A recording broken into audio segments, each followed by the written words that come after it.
How does one tiny island defeat an empire? It's kind of a miracle, really. In 1801, this island here, which today is the country of Haiti, overthrew the French colonial empire, ending centuries of slavery in the process. And they did it with bare hands and machetes, defeating one of the largest armies in the world at the time. But how? Well, to understand this tiny island's surprisingly huge role in history, let's start at the beginning. Like many Caribbean islands, Haiti's history is thoroughly intertwined with that of sugar. The island was first settled by the Taino people, who lived there in relative peace until the Spanish showed up. The Spanish brought with them diseases that devastated the native population and began the brutal process of turning Haiti into a sugarcane plantation. When the Spanish began to lose interest in the island, they sold it to the French in 1697, keeping the profitable but inhumane system of slavery in place. And so the French colony of Saint-Domingue became one of the richest colonies in the world, thanks to its enormous production of sugar, coffee, and cotton, all cultivated by enslaved people brought there from Africa. But as the 18th century wore on, the people of Saint-Domingue, or Santo Domingo as we now call it, began to chafe under French rule.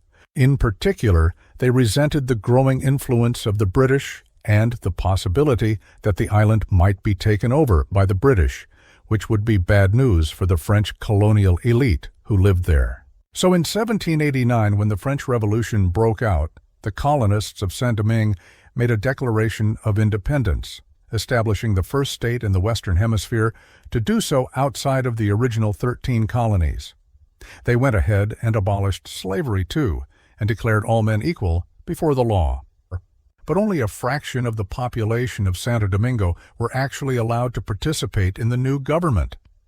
And so a group of free people of color known as the affranchis petitioned for the right to vote, which the colonial elite refused. This led to a violent uprising in 1791 in which many plantations were burned to the ground and thousands of white colonizers were killed. And then something remarkable happened. While the revolution was still in its infancy, enslaved people across the island spontaneously rebelled against their masters, joining the fight for independence and forming what would become known as the Army of the North. With the addition of the formerly enslaved, the revolution took off. By 1793, the French colonial army had been completely defeated and forced to flee to the south of the island. But while the North was now effectively in control of the entire western part of the island, the eastern part remained under tight French military control. To make matters worse, in 1801, Napoleon Bonaparte came to power in France and decided that the nation needed a new, shiny colonial empire. He sent troops to recapture Saint-Domingue, not realizing that his army would be facing an enemy unlike any other. Led by generals like Toussaint Louverture and Jean-Jacques Dessalines, the Haitian army was made up of former slaves who knew the terrain and had a deep-seated desire to win their freedom. Against Napoleon's best efforts, the tiny island began to turn the tide. By 1802, the French army was in full retreat. And though Napoleon would manage to land reinforcements on the island, the tide had definitively turned against him. In 1803, the French general sent to retake Haiti surrendered to the Haitians, ending the last vestige of colonial rule on the island. In 1804, Dessalines would declare the first independent black republic in the Western Hemisphere.